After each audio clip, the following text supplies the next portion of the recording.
City scan सेवा मुख्य चिकित्सालय लोकार्पित। नवरंगपुर जिला मुख्य चिकित्सालय जिलापाल डॉक्टर कमल लोचन मिश्र सिटी स्कान सेवा लोकार्पित करिसेंती। ए सेवा बिना मूल्य चिकित्सा करने को सूचना प्रदान करिसेंती। सिटी स्कान सेवा करने को लोकंको अनेक असुविधार सम्मुखीन होगाकू पड़ुतिला। लोकंको सुविधा निमंते स्वास्थ्य विभाग परिवार कल्याण विभाग ओडिशा सरकारक तरफ नवरंगपुर मुख्य चिकित्सालय लोकार्पण करा जायछि। सिटी स्कान सेवा प्रति समय निःशुल्क निवारण सेवा कार्य कर सूचना देइछन्ती जिलापाल।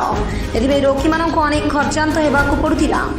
ए सेवा लोकार्पित हेबा द्वारा नवरंगपुर जिलावासी उचित सेवा पाइबा सहित शीघ्र चिकित्सा पाई परिबे।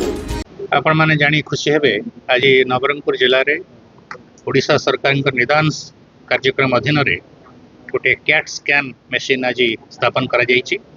एही कैट स्कैन टी जिला मुख्यालय मुख्य चिकित्सालय रे स्थापन करा जायछि। एथरे लोक मानकर रोगी मानकर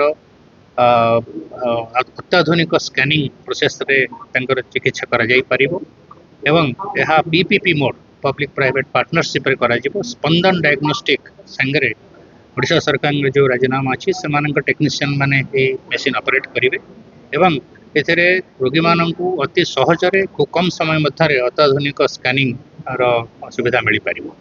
बाहर मार्केट रे हमर जो भाव में 5,000-7,000 टका खर्च होची। यही स्कैनिंग रोगी माननकु संपूर्ण मागणा रे ओडिशा सरकार स्कीम रे आम जगाई दउछु एवं 3 ରୁ 4 घंटा 5 घंटा भितर रिपोर्ट एक्सपर्ट ओपिनियन सहित मिल जाई परिबो। मोर विश्वास नवरंगपुर जिलावासी गोटे बहुत दिन आवश्यकता को आज पूर्ण कर जाई पारछि। मोर विश्वास रोगी मानकर चिकित्सा रे निश्चित भाव में सहायक हो पारिबो। कौन दलाली एठी नाही।